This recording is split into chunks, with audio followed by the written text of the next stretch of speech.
Bismillahirrahmanirrahim. Ente ampe doer baca selawat sama Nabi Muhammad puluhan miliar nggak bakal ketemu sama Rasulullah. Kenapa saya bilang begitu? Karena semua perlu pelantara. Ya ayyuhalladzina amanu ittaqullaha wabtagu ilaihil wasilah. Tanpa wasilah mau ente triliunan baca selawat sama Nabi nggak bakalan ketemu Rasulullah kalau nggak pegang tangan guru ente. Tangan guru ente yang bakalan besok bawa ke depan Nabi besar Maulana Muhammad. Jadi jangan entengin. Wah, saya mencukup selawat 1 juta kali nggak perlu guru. Ingat, ente nggak kenal besok siapa Nabi Muhammad, dan Nabi Muhammad nggak bakal kenal ente.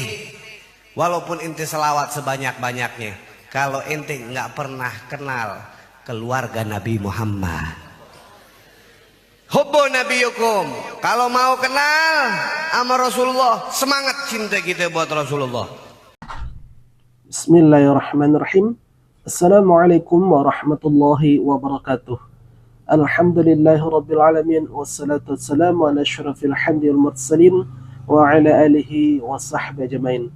Saudaraku yang beriman kepada Allah Subhanahu wa taala, kembali lagi berjumpa dalam channel kita Urang Surau. Insyaallah pada kali ini yang menjadi taufik pembicaraan kita ini adalah suatu hal yang mesti kita koreksi. Apa yang telah disampaikan oleh Habib ini, saya tidak tahu pasti nama beliau ini siapa, namun videonya banyak beredar walaupun sudah direaksi oleh youtuber-youtuber lain untuk meluruskan apa yang dia sampaikan, namun hari ini masih banyak berkeliaran, berseliweran di media sosial. Saudaraku yang beriman kepada Allah Subhanahu wa taala, dalam video tersebut Habib ini mengatakan bahwa sebanyak apapun, walaupun nanti mulutnya sampai doer mengucapkan salawat kepada Nabi Muhammad SAW, maka dia tidak akan bertemu dengan Rasulullah SAW kecuali dia menjabat tangan gurunya dan menjadikan gurunya sebagai wasilah. Saudaraku yang beriman kepada Allah Subhanahu wa taala, dan bahkan beliau menegaskan bahwa triliunan sekalipun membacakan salawat kepada Nabi itu tidak akan mempertemukan dia kepada Rasulullah SAW. Saudaraku yang beriman kepada Allah Subhanahu wa taala, tentunya pernyataan ini bertentangan dengan apa yang diajarkan oleh Rasulullah SAW. Saudaraku yang beriman kepada Allah Subhanahu wa taala, kita tahu bahwasanya nama Habib hari ini banyak tercoreng karena memang banyak oknum-oknum yang menyampaikan suatu hal yang memang bertentangan dengan agama kita, bertentangan dengan syariat kita, bertentangan dengan akidah kita sebagai umat Islam. Banyak yang menyebarkan cerita-cerita palsu, dongeng-dongeng khurafat, yang mana dongengan tersebut tentunya tidak elok, tidak baik bagi pertumbuhan dan pemahaman umat Islam. Saudaraku yang beriman kepada Allah Subhanahu wa taala, maka kita disampaikan di sini, kita tidak membenci mereka karena mereka itu adalah bagian dari kita, yakni sebagai kaum muslimin, bagian dari saudara seiman kita. Namun kita tetap membantah setiap pernyataan yang menyeleweng, setiap pernyataan yang melenceng dari akidah umat Islam, tentunya mesti kita luruskan. Apa yang kita luruskan di sini bukanlah dalam bentuk kebencian, melainkan ini adalah untuk meluruskan supaya pemahaman ini tidak tersebar di masyarakat, supaya ada yang mengkonter pemahaman seperti ini, supaya tidak menyebar di tengah umat. Saudaraku yang beriman kepada Allah Subhanahu wa taala, kembali lagi kita kepada taufik yang kita bicarakan tadi, bahwasanya orang yang triliunan sekalipun yang membacakan salawat kepada Nabi, dia tidak akan bertemu kelak dengan Rasulullah SAW menurut Habib ini. Maka hal ini perlu kita luruskan. Saudaraku yang beriman kepada Allah Subhanahu wa taala, insyaallah di sini kita akan membacakan beberapa hadis yang mana hadis tersebut bertentangan dengan apa yang disampaikan oleh Habib ini.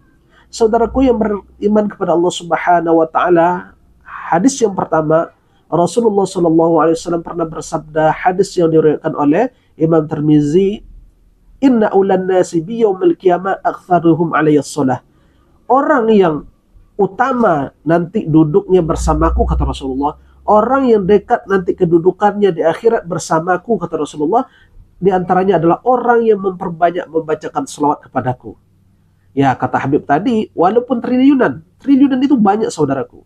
Ya, jadi di antara orang yang dekat kedudukannya nanti di hari kiamat adalah mereka yang perbanyak selawat kepada Nabi Muhammad SAW. Ini hadis yang pertama. Adapun hadis yang kedua, Rasulullah menyampaikan dalam hadis yang diriwayatkan oleh Tabrani, beliau mengatakan, "Man shalla alayya hina yusbiha ashran wa hina yamsi ashran adraqathu." Siapa saja yang berselawat kepadaku di subuh hari 10 kali, kemudian pada sore harinya 10 kali, maka dia akan mendapat syafaatku, kata Rasulullah SAW. Nah, siapa yang membaca 10 kali di pagi hari, siapa yang membaca 10 kali di sore hari, dia akan memperoleh pahala yang nanti berupa syafaat dari Rasulullah SAW. Mana banyak triliunan daripada 10, tentu banyak triliunan. 10 kali saja membaca pagi, 10 kali saja membaca sore, itu mendapat syafaat dari Rasulullah SAW. Rasulullah yang bilang. Nah, makanya kita sampaikan apa yang disampaikan oleh Habib ini bertentangan dengan hadis Rasulullah SAW. Ini yang kedua. Adapun hadis yang ketiga, hadis yang diriwayatkan oleh Imam Al-Baihaqi, bahwa Rasulullah SAW pernah bersabda, "Aktsaru alayya min as-salati yawm al-jum'ati wa lailatil jum'ah. Faman fa'ala dzalika kuntu lahu syahidan wa syafi'an yawm al-qiyamah."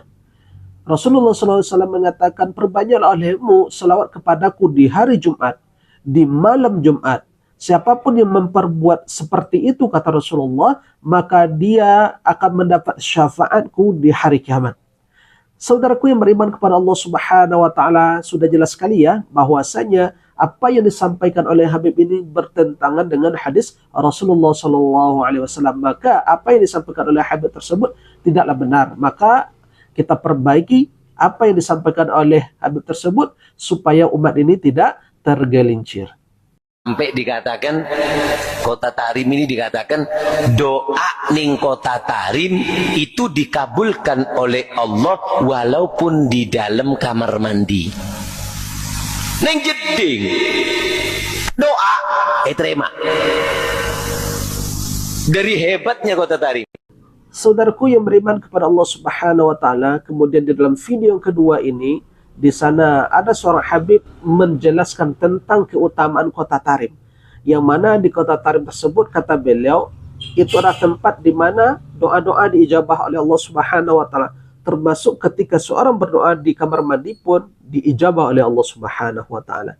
Saudaraku yang beriman kepada Allah Subhanahu wa taala, yang kita tahu bahwasanya tempat yang mana diijabahnya doa di muka bumi itu, yang jelas itu adalah di tanah haram. Di Hijr Ismail umpama, itu di sana doa-doa kita diijabah oleh Allah Subhanahu wa taala. Tidak ada satupun dalil yang menjelaskan bahwasanya bumi Tarim, walaupun di kamar mandi sekalipun doa kita diijabah oleh Allah Subhanahu wa taala. Tidak ada dalil pun yang menjelaskan hal yang demikian. Maka jangan mengada-ada tentang agama ini, ya. Jangan mengada-ada sesuatu hal yang tidak disampaikan oleh Rasulullah SAW. Jadi apa yang disampaikan oleh Habib ini tentunya tidaklah benar. Saudaraku yang beriman kepada Allah Subhanahu wa taala, apalagi ini berdoa di dalam kamar mandi, berbicara dalam kamar mandi, bernyanyi di dalam kamar mandi, bahkan menjawab salam di kamar mandi, kemudian menjawab bersin pun di dalam kamar mandi, itu hukumnya adalah makruh menurut Imam Nawawi rahimahullah.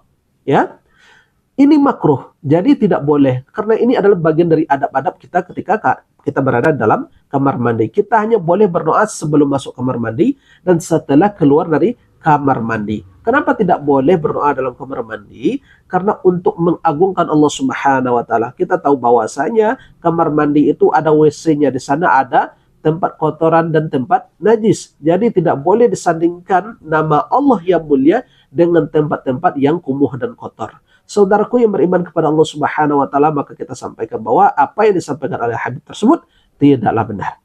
Saudaraku yang beriman kepada Allah Subhanahu wa taala, barangkali ini yang bisa kita jadikan sebagai bahan reaksi pada kali ini. Mudah-mudahan yang sedikit ini bermanfaat. Subhanakallahumma wa bihamdika asyhadu an la ilaha illa anta astaghfiruka wa atubu ilaik wa billahi taufiq wal hidayah. Assalamualaikum warahmatullahi wabarakatuh. الحمد لله رب العالمين